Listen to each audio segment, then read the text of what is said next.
बलिहार बाबा, तुम हम पर बलिहार। ओ बाबा, ओ प्यारे बाबा।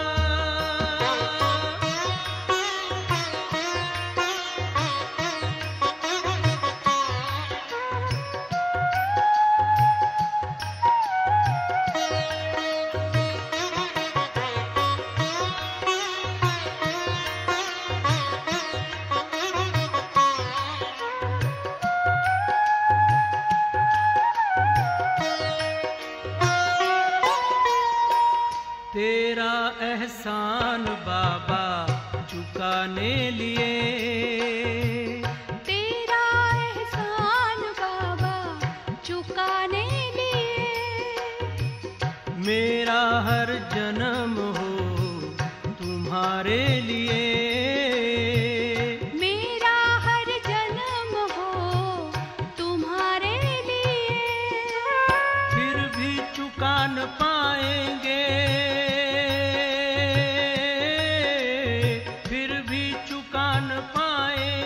चाहे जन्म ले हम कई बार, फिर भी चुका न पाएंगे, चाहे जन्म ले हम कई बार।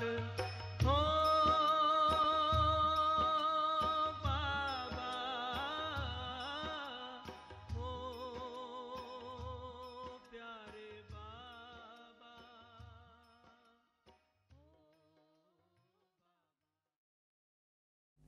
ओम शांति। आज 8 सितंबर 2020।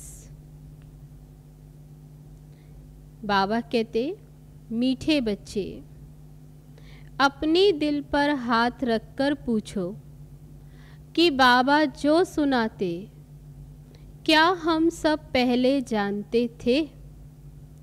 जो सुना है उसे अर्थ सहित समझकर खुशी में रहो। प्रश्न है, तुम्हारे इस ब्राह्मण धर्म में सबसे अधिक ताकत है कौन सी और कैसे? उत्तर है, तुम्हारा यह ब्राह्मण धर्म ऐसा है जो सारे विश्व की सद्गति श्रीमत पर कर देते हैं। ब्राह्मण ही सारे विश्व को शांत बना देते हैं। तुम ब्राह्मण कुलभूषण देवताओं से भी ऊंच हो। तुम्हें बाप द्वारा यह ताकत मिलती है। तुम ब्राह्मण बाप के मददगार बनते हो। तुम्हें ही सबसे बड़ी प्राइज मिलती है। तुम ब्रह्मांड के भी मालिक और विश्व के भी मालिक बनते हो। ओम शांति। मीठे मीठे रूहानी सिकीलदे बच्चों प्रति रूहानी बाप बैठ समझाते हैं। रूहानी बच्चे जानते हैं, रूहानी बाप एक ही बार हर 5000 वर्ष के बाद आते हैं। जरूर कल्प नाम रख दिया है जो कहना पड़ता है। इस ड्रामा की अथवा सृष्टि की आयु 5000 वर्ष है।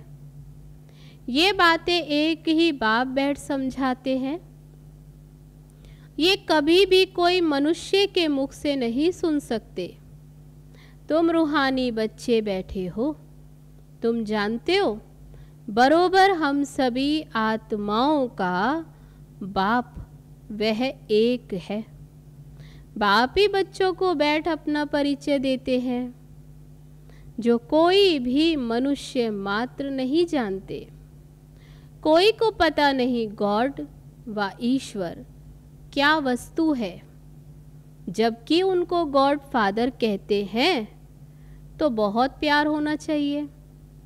बेहद का बाप है तो जरूर उनसे वर्षा भी मिलता होगा। अंग्रेजी में अक्षर अच्छा कहते हैं हेवनली गॉड फादर। हेवन कहा जाता है नई दुनिया को और हेल कहा जाता है पुरानी दुनिया को। परंतु स्वर्ग को कोई नहीं जानते। सन्यासी तो मानते ही नहीं। वे कभी ऐसे नहीं कहेंगे कि बाप स्वर्ग का रचयिता है, हेवनली गॉड फादर। ये अक्षर बहुत मीठा है और हेवन अक्षर भी है मशहूर। तुम बच्चों की बुद्धि में हेवन और हेल का सारा चक्र सृष्टि के आदि मध्य अंत का बुद्धि में फिरता है। जो सर्विसेबल हैं सभी तो एक रस सर्विसेबल नहीं बनते। तुम अपनी राजधानी स्थापन कर रहे हो फिर से। तुम कहेंगे हम रूहानी बच्चे बाप की श्रेष्ठ ते श्रेष्ठ मत पर चल रहे हैं। ऊंच ते ऊंच बाप की ही श्रीमत है। श्रीमद् भगवत गीता भी गाई हुई है। ये है पहले नंबर का शास्त्र। बाप का नाम सुनने से ही झट वर्षा आ जाता है याद। बाबा माना ही वर्षा। ये दुनिया भी कोई नहीं जानते कि गॉड फादर से क्या मिलता है। अक्षर कहते हैं प्राचीन योग, परंतु समझते नहीं कि प्राचीन योग किसने सिखाया। वो तो कृष्ण ही कहेंगे, क्योंकि गीता में कृष्ण का नाम डाल दिया है। अभी तुम समझते हो बाप ने ही राजयोग सिखाया, जिससे सब मुक्ति जीवन मुक्ति को पाते हैं। ये भी समझते हो कि भारत में ही शिव बाबा आया था। उनकी जयंती भी मनाते हैं, परंतु गीता में नाम गुम होने से महिमा भी गुम हो गई है, जिससे सारी दुनिया को सुख शांति मिलती है। उस बाप को भूल गए। इनको कहा ही जाता है एकज भूल का नाटक। बड़े ते बड़ी भूल ये है क्या, जो बाप को ही नहीं जानते। बाबा कहते कि बाप को ही नहीं जानते। कभी कहते ऐसे नाम रूप से न्यारा, फिर कहते कचमच अवतार। बाबा कहते सबसे बड़ी भूल तो यही है कि जो इतना बड़े ते बड़ा बाप ऊंचते ऊंच उसको ही नहीं जानते, उसको नाम रूप से न्यारा कह देते हैं। ठीक कर भीतर में है, भूल में भूल होती जाती, सीढ़ी नीचे उतरते जाते और कला कम होती जाती, तमो प्रधान बनते जाते। ड्रामा के प्लान अनुसार जो बाप स्वर्ग का रचयिता, जिसने भारत को स्वर्ग का मालिक बनाया, उनको ठीक कर भीतर में कह देते हैं। अभी बाप समझाते हैं, तुम सीढ़ी कैसे उतरते आए कुछ भी किसको पता नहीं। ड्रामा क्या है पूछते रहते हैं। ये दुनिया कब से बनी, नई सृष्टि कब थी, तो कह देंगे लाखों वर्ष आगे। समझते हैं पुरानी दुनिया में तो अभी बहुत वर्ष पड़े हैं। इसको अज्ञान अंधियारा कहा जाता है। गायन भी है, ज्ञान अंजन सतगुरु दिया, अज्ञान अंधेर विनाश। तुम समझते हो रचयिता बाप जरूर स्वर्ग ही रचेंगे। बाप ही आकर नरक को स्वर्ग बनाते हैं। रचयिता बाप ही आकर सृष्टि के आदि मध्य अंत का ज्ञान सुनाते हैं और आते भी अंत में है। टाइम तो लगता है ना, ये भी बच्चों को समझाया है। ज्ञान में इतना समय नहीं लगता। तो बाबा कहते ज्ञान तो 7 दिन में समझ जाते, फिर भी ज्ञान में इतना समय नहीं लगता जितना याद की यात्रा में लगता है। 84 जन्मों की कहानी तो जैसे एक कहानी है। आज से 5000 वर्ष किनों का राज्य था, ऐसे कहानी के रूप में बाबा सुनाते हैं तो सहज समझ जाते हैं। तो बाबा कहते हैं ये तो फिर भी सहज है कि आज से 5000 वर्ष पहले किनों का राज्य था, फिर वह राज्य कहाँ गया। अभी तुम बच्चों को सारी नॉलेज है, तुम हो कितने साधारण। अजामिल जैसे पापी, अहिल्याएं, कुब्जाएं, भिलनियाँ उनको कितना ऊंच बनाते हैं। बाप आकर कितना ऊंच बनाते हैं। बाबा समझाते तुम क्या से क्या बन गए हो। बाप आकर समझाते हैं पुरानी दुनिया का अब हाल देखो क्या है। कैसी दुनिया हो गई है। मनुष्य कुछ भी नहीं जानते कि सृष्टि का चक्र कैसे फिरता। बाबा कहते तुम अपनी दिल पर हाथ रखकर पूछो, आगे तुम ये कुछ जानते थे। जो बाबा अभी बताते कुछ भी नहीं, अभी जानते हो। बाबा फिर से आकर हमको विश्व की बादशाही देते हैं। कोई की बुद्धि में नहीं आएगा कि विश्व की बादशाही क्या होती है। विश्व माना सारी दुनिया। तुम जानते हो बाबा हमको ऐसा राज्य देते जो हमसे आधा कल्प तक कोई भी छीन नहीं सकते। तो बच्चों को कितनी खुशी होनी चाहिए। बाबा से कितना बार राज्य लिया है।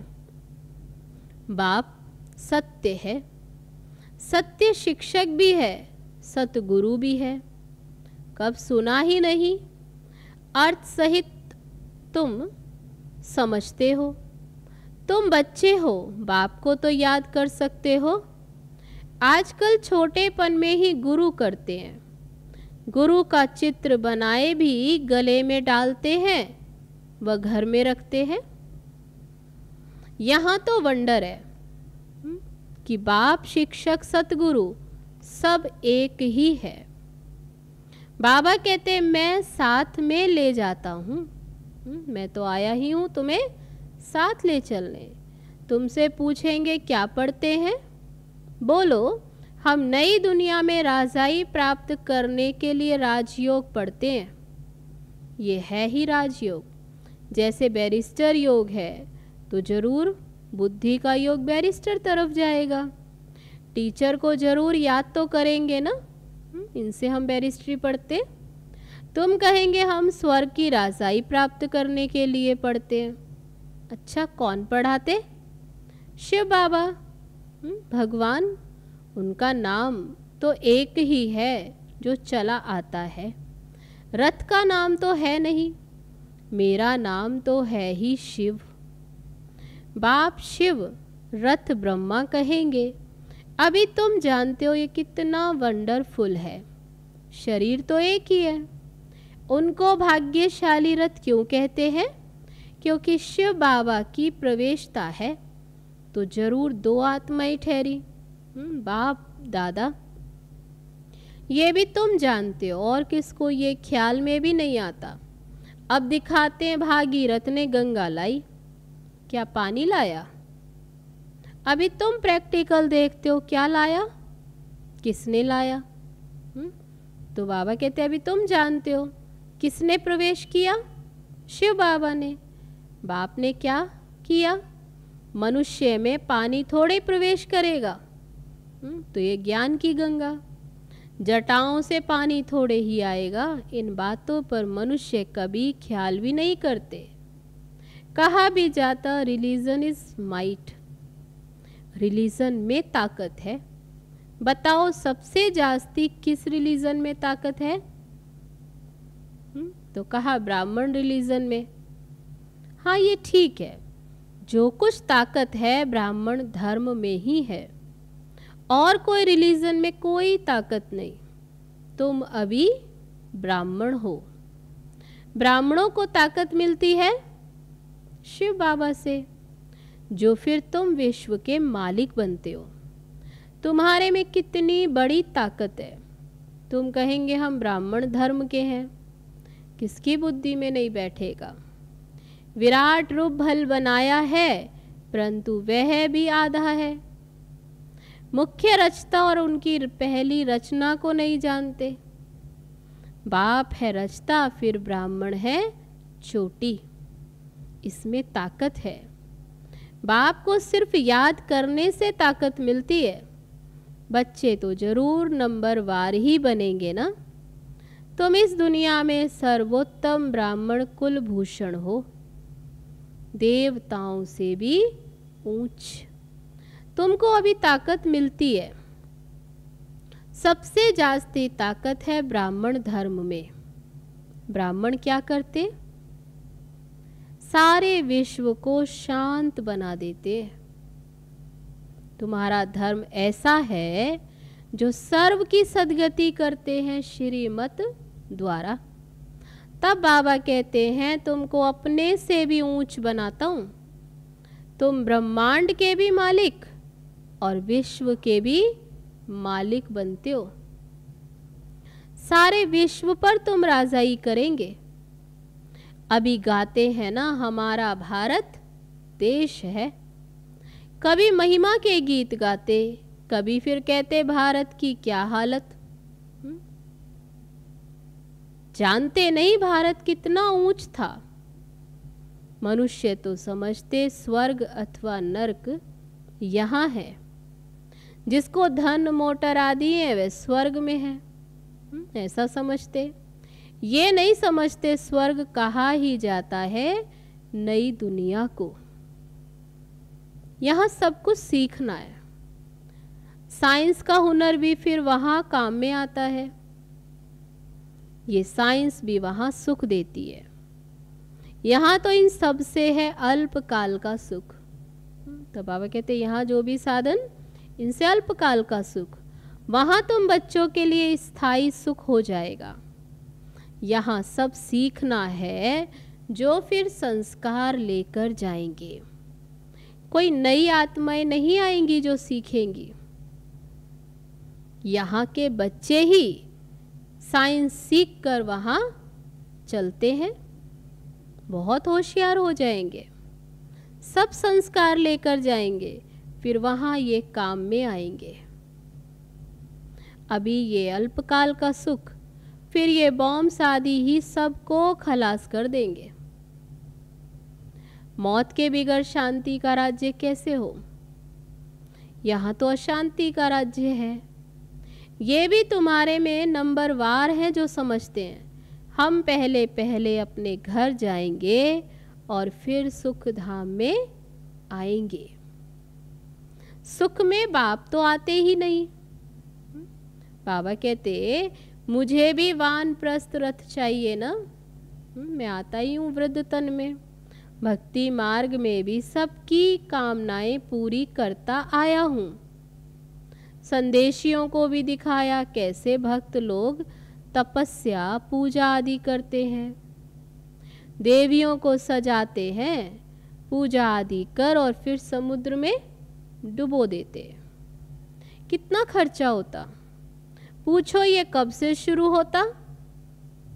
तो कह देते परंपरा से ये तो चला आया। कितना भटकते रहते हैं। ये भी सब ड्रामा है। बाबा बार बार बच्चों को समझाते हैं हम तुमको बहुत मीठा बनाने आए हैं। ये देवताएं कितने मीठे हैं, अभी तो मनुष्य कितने कड़वे हैं। जिन्होंने बाप को बहुत मदद की थी उन्हों की पूजा करते रहते। तुम्हारी पूजा भी होती है, पद भी तुम ऊंच प्राप्त करते हो। बाबा खुद कहते मैं तुमको अपने से भी ऊंच बनाता हूँ। तो बाबा ने कहा ना डबल, क्योंकि बाप से भी ऊंच, ऊंच से ऊंच भगवान की ही श्रीमत है। कृष्ण की तो नहीं कहेंगे, गीता में भी श्रीमत मशहूर है। कृष्ण तो इस समय बाबा से वर्षा ले रहे हैं। कृष्ण की आत्मा के रथ में बाबा ने प्रवेश किया है। कौन सा रथ? ये ब्रह्मा का तन। ये कितनी वंडरफुल बात है, कभी किसकी बुद्धि में नहीं आएगा। समझने वालों को भी समझाने में बड़ी मेहनत लगती है। बाबा कितना अच्छी रीति बच्चों को समझाते हैं। बाबा लिखते हैं सर्वोत्तम ब्रह्मा मुख वंशावली ब्राह्मण। तुम उस सर्विस करते हो तो ये प्राइज मिलती है। तुम बाप के मददगार बनते हो तो सबको प्राइज मिलती है, नंबर वार पुरुषार्थ अनुसार। तुम्हारे में भी बड़ी ताकत है। तुम मनुष्यों को स्वर्ग का मालिक बना सकते हो। तुम रूहानी सेना हो। तुम ये बैज नहीं लगाएंगे तो मनुष्य कैसे समझेंगे? तो बाबा कहते बैज लगा कर रखो। बैज लगाएंगे तो बाबा कहते वे समझे ये भी रूहानी मिलिट्री है। मिलिट्री वालों को हमेशा बैज लगा हुआ होता है। शिव बाबा है नई दुनिया का रचयिता। वहाँ इन देवताओं का राज्य था, अभी नहीं है। फिर बाबा कहते मन मना भव। देह सहित देह के सब संबंध छोड़ माँ में कम याद करो तो कृष्ण की डिनाइस्टी में आ जाएंगे, राजधानी में आ जाएंगे। इसमें लज्जा की तो बात ही नहीं। बाबा की याद रहेगी। बाबा इनके लिए भी बताते हैं। ये नारायण की पूजा करते थे। ब्रह्मा के लिए बाबा बताते कि ये भी नारायण की पूजा करते थे। नारायण की मूर्ति साथ में रखते थे। चलते फिरते उनको देखते थे। अभी तुम बच्चों को ज्ञान है, बैच तो जरूर लगा रहना चाहिए। तुम हो नर को नारायण बनाने वाले। राजयोग भी तुम ही सिखलाते हो। नर से नारायण बनाने की सर्विस करते हो। तो अपने को देखना है, हमारे में कोई अवगुण तो नहीं है। तुम बच्चे बाप दादा के पास आते हो। बाप है शिव बाबा और दादा उनका रथ। बाप जरूर रथ द्वारा ही मिलेंगे ना। बाबा के पास आते हैं किस लिए? रिफ्रेश होने। सन्मुख बैठने से याद पड़ती है बाबा आया है ले जाने के लिए। बाबा सन्मुख बैठे हैं तो जास्ती याद आनी चाहिए। अपनी याद की यात्रा को वहाँ भी तुम रोज बढ़ा सकते हो।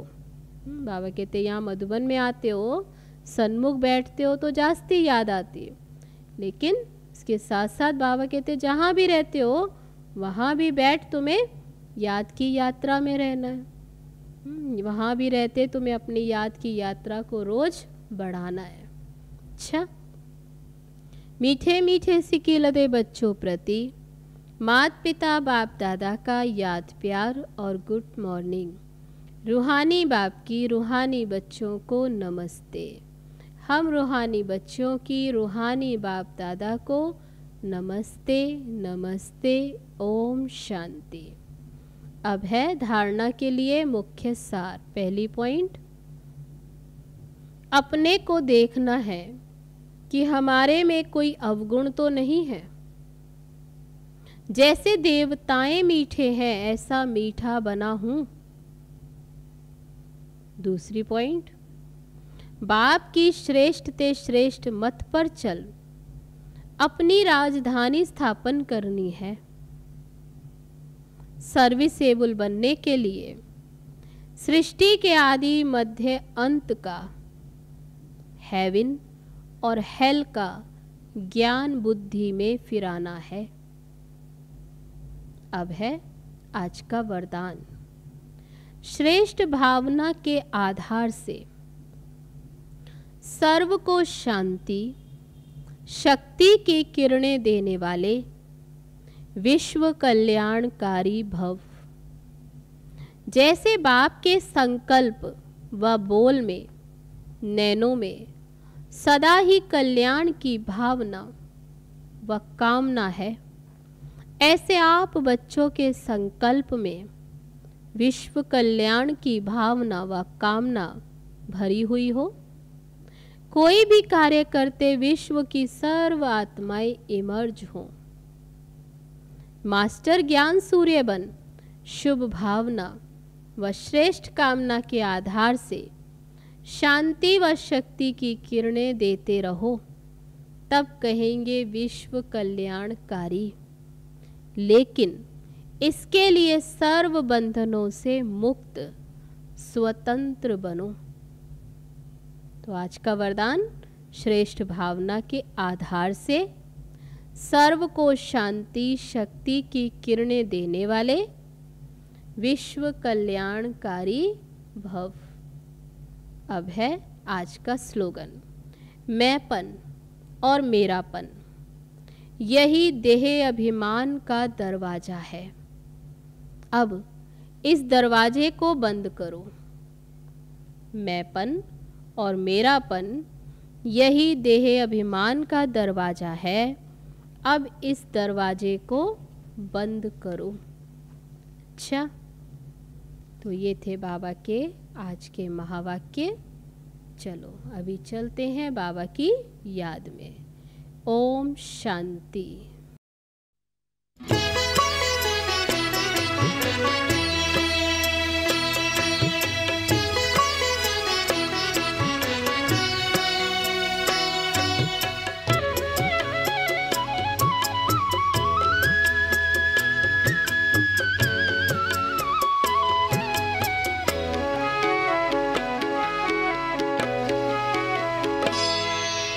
कदम कदम पर मदद तुम्हारी ये एहसास दिलाती है।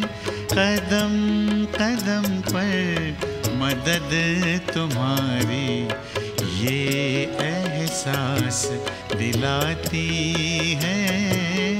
सोचो तुमको कौन मिला है, सोचो तुमको कौन मिला है, कौन तुम्हारा साथी है। कदम कदम पर मदद तुम्हारी ये एहसास दिलाती है।